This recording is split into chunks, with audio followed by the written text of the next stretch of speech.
There is a battlefield more important than any war fought with weapons, more decisive than any struggle fought with armies. It is not the clash of nations or the rivalry of empires. It is the battlefield of the mind. And the truth is this: if you do not conquer your own thoughts, you will be conquered by them. Your mind is the master key.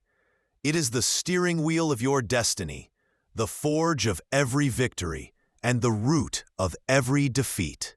You are not controlled by circumstance. You are controlled by the way you think about circumstance. You are not limited by what the world hands you.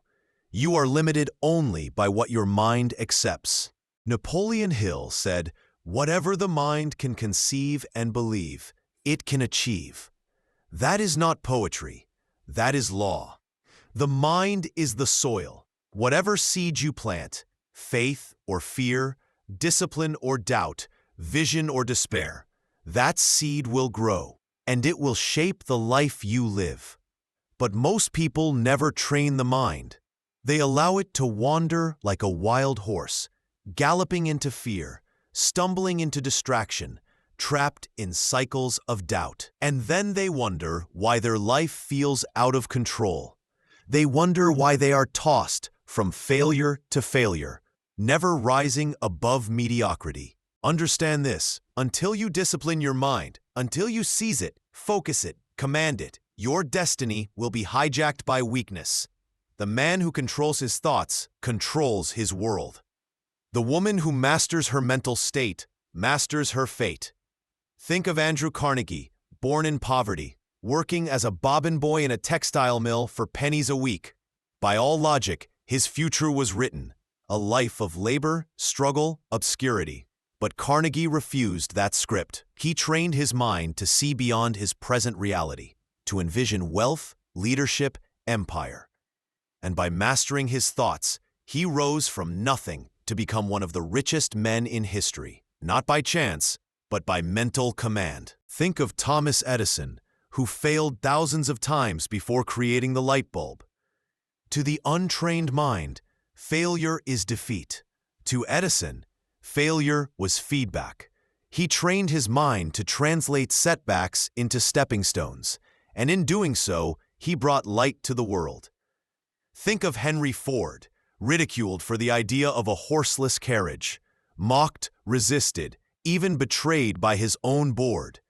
But he trained his mind to ignore doubt, to persist in vision, and he revolutionized transportation forever. These men were not geniuses at birth. They were masters of thought. They understood the mind is a muscle, and like any muscle, it can be trained, sharpened, disciplined, made powerful. Ask yourself, who commands your mind right now? You or your fears? You or your doubts? You or the voices of others telling you what you can and cannot be? Because until you take full command, you are a prisoner. But once you train your mind, you unlock freedom. You unlock resilience. You unlock power. Training the mind begins with belief. Belief is the architect of reality. If you believe you are powerless, you will live powerless. If you believe you are unworthy, you will sabotage every opportunity. But if you believe you are capable, if you believe you are chosen, if you believe your vision is possible, then no mountain is too high, no valley too deep, no challenge too great. Belief is not magic. It is alignment. When the mind believes, the body follows. Energy rises. Ideas flow. Discipline strengthens. Belief is the switch that turns potential into action, and action into results. But belief alone is not enough. Belief must be backed by clarity. The untrained mind is scattered, chasing every impulse, distracted by every noise. But the trained mind is laser-focused, locked on a single purpose, refusing to drift. Picture the sun. Its light spreads everywhere, warming but not burning. Now picture that same light through a magnifying glass, concentrated into one point. Suddenly it ignites fire. That is clarity. That is focus. That is the difference between potential wasted and potential unleashed. Carnegie had clarity. Dominate steel. Edison had clarity. Bring light. Ford had clarity. Put a car in every household. Disney had clarity. Create worlds of joy and imagination. Their lives were not accidents. They were products of trained minds, focused with relentless clarity. Now consider your own life.